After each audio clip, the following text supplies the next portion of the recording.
Hello दोस्तों, मैं ओम शर्मा आप सभी का स्वागत करता हूं हमारे YouTube channel the Avon study पर।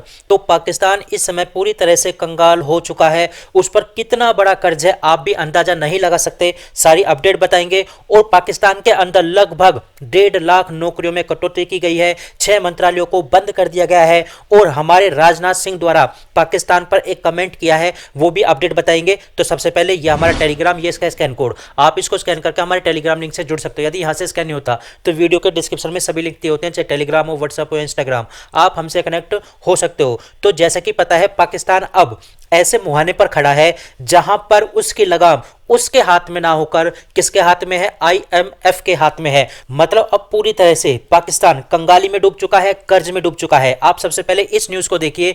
पाकिस्तान ने अपने यहां पर कटौती की है लगभग 1.5 लाख नौकरियों में। अब ये जो 1.5 लाख नौकरी वहां पर गई है, तो मतलब क्या है? पहले से ही वहां पर बेरोजगारी थी, अब और बेरोजगारी वहां पर बढ़ जाएंगे। दूसरे 6 मंत्रालयों को वहां पर बंद कर दिया गया है। अब इसमें 6 मंत्रालयों को तो बंद किया है और 2 मंत्रालय ऐसे हैं जिसको उसमें मर्ज किया गया है। तो ये जो पाकिस्तान ने किया है, ये अपनी मर्जी से नहीं किया है कि चलो इनको बंद कर देते हैं, ये काम कर देते हैं। ये पाकिस्तान की इच्छा से नहीं हुआ है। ये किसकी इच्छा से हुआ है? तो ये हुआ है आईएमएफ की इच्छा से। अब इसने क्यों ऐसा काम किया? क्योंकि पाकिस्तान को आईएमएफ से लोन लेना था, वो भी $7 बिलियन का, जो कि काफी बड़ा लोन होता है। अब $7 बिलियन का लोन तो आईएमएफ से पाकिस्तान को मिल रहा है, लेकिन वो भी शर्तों के साथ, मतलब कंडीशन अप्लाई यहां पर की गई है। क्या बोला गया है आईएमएफ के द्वारा? कि आप पाकिस्तान में सबसे पहले 1.5 लाख नौकरियों को खत्म करो और 6 मंत्रालयों को खत्म करो और उनमें से जो 2 मंत्रालय उनको मर्ज कर दो आपस में, तब हम आपको लोन देंगे। अब पाकिस्तान ने यह काम किया। पाकिस्तान के अंदर मतलब नौकरियों पूरी तरह से हटा दी गई है। पहले वहां पर कंगाली थी, बेरोजगारी थी, भुखमरी थी, मुद्रास्फीति काफी ज्यादा है वहां पर। उसके बाद भी इन्होंने यह काम किया है, आईएमएफ से लोन लिया है, वो भी काफी ज्यादा कम इंटरेस्ट रेट पे। और पाकिस्तान काफी ज्यादा लंबे समय से प्रयास कर रहा था कि उसको आईएमएफ से लोन मिल जाए, क्योंकि आईएमएफ का जो लोन होता है काफी ज्यादा क्या होता है, कम इंटरेस्ट रेट पर होता है। जबकि पाकिस्तान इससे पहले भी लोन ले चुका है, वो भी लंदन से, मतलब लंदन का एक बैंक है वहां से लोन ले चुका है। और कितने परसेंट की दर से? लगभग 11% की, मतलब उसका जो इंटरेस्ट रेट था 11% था। इतना हाई इंटरेस्ट पे पाकिस्तान ने पहली बार इतना बड़ा अमाउंट उठाया था। लगभग $600 बिलियन वहां से लिए थे। अब पाकिस्तान ने इतना बड़ा अमाउंट उठाया, वो भी इतने बड़े इंटरेस्ट रेट पर, तो पाकिस्तान इसको चुकाएगा कैसे? अब आईएमएफ से जो लोन लिया है, तो हो सकता है कुछ लोन का हिस्सा वहां पर भी चला जाए इंटरेस्ट के तौर पर। अब पाकिस्तान इसको चुकाएगा कैसे? आप सबसे पहले ये चीज देखिए। ये जो लोन चुकाने की बात है, तो ये बर्डन किस पे आएगा? पब्लिक पर आएगा। अब पब्लिक पर क्या टैक्स बढ़ा दिए जाएंगे? अब वहां पर बेरोजगारी है तो टैक्स देंगे कैसे? तो कुल कह सकते हो आप लोग कि पाकिस्तान एक ऐसे ज्वालामुखी पर बैठा है, कभी भी ब्लास्ट हो सकता है। मतलब भुखमरी हुई, कंगाली हुई, बेरोजगारी हुई, सब इतने बड़े स्तर पर पाकिस्तान में ऐसा हो रहा है। तो आने वाले समय में वहां पर दंगे फसाद जरूर शुरू हो जाएंगे अपनी सरकार के खिलाफ। अब पाकिस्तान यहीं पर नहीं रुका। पाकिस्तान ने आईएमएफ से और रिक्वेस्ट की है कि उसको एडिशनल लोन और दे दे, वो भी कितना? $1.5 बिलियन का। वो भी किस चीज के लिए? क्लाइमेट चेंज के लिए। अब सब जानते हैं कि पाकिस्तान का क्लाइमेट कैसा है, मतलब वहां पर पूरी तरह से आतंकवाद भरा पड़ा है, ये उसका क्लाइमेट है। और ये जो लोन लिया जा रहा है, मोस्टली आप देख सकते हो ये पैसा आतंकवाद में ही जाएगा मोस्टली। अभी रिसेंटली आप लोगों ने देखा होगा, अमेरिका ने भी पाकिस्तान को लगभग $101 मिलियन का, बिलियन नहीं मिलियन डॉलर का लोन दिया था, ताकि वहां पर डेमोक्रेसी मजबूत की जा सके। लेकिन सब जानते हैं भारत पर दबाव बनाने के लिए ये यूएसए की एक चाल थी, लेकिन ये भी पैसा वहीं पर गया होगा। तो आप कह सकते हो कि पाकिस्तान इस समय पूरी तरह से कंगाली की मोड़ पर खड़ा है। अब जैसे ये न्यूज निकलकर सामने आती है, तो ट्विटर पर भी काफी ज्यादा ट्रेंड करने लगा।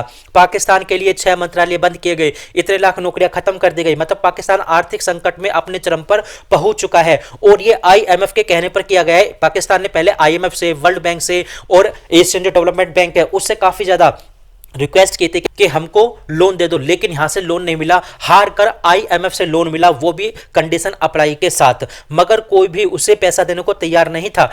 जब आईएमएफ माना, उसने भी कंडीशन अप्लाई कर दी कि पहले नौकरियों को खत्म करो, 6 मंत्रालयों को खत्म करो, 2 मंत्रालयों को आपस में मर्ज कर दो, तब जाके उसको $7 अरब का कर्ज मिला। मतलब रास्ता तो साफ हो चुका है, लेकिन चुकाने की बात है, मुझे नहीं लगता इसको चुका पाएगा। अब पाकिस्तान अपने ऊपर किस तरह से टैक्स बढ़ाएगा, मतलब वहां पर टैक्स बढ़ाने की मंजूरी मिल चुकी है, लेकिन वो पब्लिक से कैसे लेगा? क्योंकि पब्लिक तो पहले से वहां पर बेरोजगार है। तो आगे चले तो आगे यहां पर देख सकते हो आप लोग, जो पाकिस्तान ने $7 बिलियन का लोन लिया है आईएमएफ से, उस पर जो भारत के राजनाथ सिंह है जम्मू कश्मीर में रैली कर रहे थे, तो उन्होंने पाकिस्तान पर एक कमेंट कर दिया। इनका क्या कहना था कि पाकिस्तान आईएमएफ से लोन क्यों लेता है, हमसे क्यों नहीं लेता। यदि हमारे रिश्ते मजबूत होते, अच्छे होते, आतंकवाद ना पनपता पाकिस्तान के अंदर, दोनों के रिश्ते अच्छे मजबूत होते, तो ये लोन भारत देता, यानी इंडिया ये लोन देता, वो भी कम इंटरेस्ट रेट पर, आईएमएफ से ज्यादा और आईएमएफ से अच्छा लोन भारत उसको दे सकता था। ये बात जम्मू कश्मीर की रैली में बोली गई। अब ये बात तो बोल दी गई, ट्विटर पे भी ट्रेंड करने लगा। क्या करने लगा, इससे ज्यादा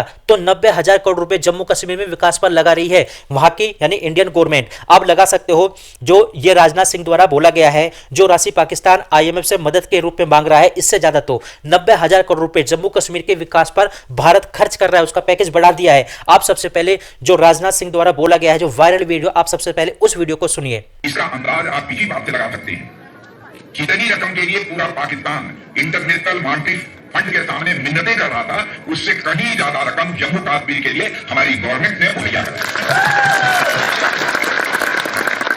मैंने तो कहा कि है मेरे पाकिस्तान के दोस्तों, क्यों दूरी बनाकर हमसे रखे, क्यों दूरी बनाकर रखे। आप हमारे पड़ोसी मुल्क हो, और हमारे आदरणीय अटल बिहारी वाजपेयी जी कहा करते थे, जिंदगी में दोस्त बदल जाते हैं लेकिन पड़ोसी नहीं बदलता। यानी हमसे बेहतर रिश्ते बनाकर नहीं रखते। आज जो आपको इंटरनेशनल मॉनेटरी फंड की जो मांगना पड़ा है, उससे ज्यादा तो हम दे देंगे। तो आपने ये वीडियो सुनी, तो राजनाथ सिंह द्वारा बोला जा रहा है यदि भारत और पाकिस्तान के रिश्ते अच्छे, टिकाऊ और मजबूत होते तो पाकिस्तान को इतना बड़ा लोन खुद भारत देता, वो भी अच्छे कम इंटरेस्ट रेट पर। राजनाथ सिंह द्वारा ये जो पाकिस्तान पर कमेंट मारा गया है, ये काफी ज्यादा अच्छी बात है। अब दूसरी तरफ यहां पर देख सकते हो पाकिस्तान पर कर्जा कितना है। यदि 2024 में बात करें पाकिस्तान पर कितना कर्जा हो चुका है, और ये जो बात बोली गई है जो पाकिस्तान का स्टेट बैंक है उसके द्वारा ये आंकड़ा सामने लाया गया है, तो पाकिस्तान पर लगभग इस समय जो डेप्ट हो चुका है 26.2 बिलियन डॉलर का, उस पर लोन हो चुका है। आप अंदाजा लगाइए जो 1 बिलियन है उस पर कितने होते हैं, 100 करोड़ रुपए होते हैं, और उसमें डॉलर और जोड़ दो, डॉलर का मान लिया 80 के करीब रेट है, तो इतना हो गया। अब 26 बिलियन डॉलर, आप अंदाजा लगा सकते हो कितना बड़ा अमाउंट है। ये इतना बड़ा अमाउंट है कि पाकिस्तान, मुझे नहीं लगता कि आने वाले 20 साल तक भी इस कर्ज को चुका पाएगा। और यदि पाकिस्तान यहां पर डूब जाता है पूरी तरह से, ना तो चाइना बचाने आएगा उसको और ना ही अमेरिका बचाने आएगा, और आईएमएफ का लोन कैसे दे पाएगा कुछ नहीं कहा जा सकता। दूसरी तरफ आप देखिए पाकिस्तान के अंदर कट्टरपंथा इतना बढ़ चुका है कि आप ये वीडियो देखिए, इस वीडियो में आप साफ साफ देख सकते हो किस तरह से वहां पर जो सैकड़ों कब्र हैं उसको तोड़ा जा रहा है। और ये कब्र ऐसे नहीं तोड़ी जा रही है, वहां पर कट्टरपंथा इसका कारण है। अब यहां पर पाकिस्तान की सेना भी खड़ी है, यानी पुलिस अधिकारी भी यहां पर खड़े हैं, और उनके सामने ये तोड़ी जा रही है। क्यों तोड़ी जा रही है, इसका मुख्य कारण है अहमदिया मुसलमान, अर्थात वहां पर अहमदिया मुसलमानों से इतनी ज्यादा नफरत की जाती है कि उनको नमाज तक नहीं पढ़ने दी जाती, उनको वहां पर घरों से निकाल कर भगाया जाता है, मारा जाता है, इतनी ज्यादा वहां पर नफरत है। और ये बात है सियालकोट पाकिस्तान के अंदर की, उनकी कब्रों को वहां पर खोदा जा रहा है, तोड़ा जा रहा है, और ऊपर से यहां पर ट्रैक्टर तक चला दी जा रही है ताकि इस प्रकार की कब्र आगे ना बन सके। तो कुल मिलाकर पाकिस्तान इस समय ऐसे मुहाने पर खड़ा है कि उसकी भागदौड़ उसके हाथ में नहीं है, नौकरियां कट हो चुकी है, मंत्रालय बंद हो चुके हैं। अब पाकिस्तान के ऊपर डिपेंड करता है ये कर्जा कैसे चुकाए। तो फिलहाल हमारे पास ये अपडेट थी, आप लोग कैसे लगी जरूर बताना, लाइक सब्सक्राइब करना बिल्कुल मत भूलना। Thank you.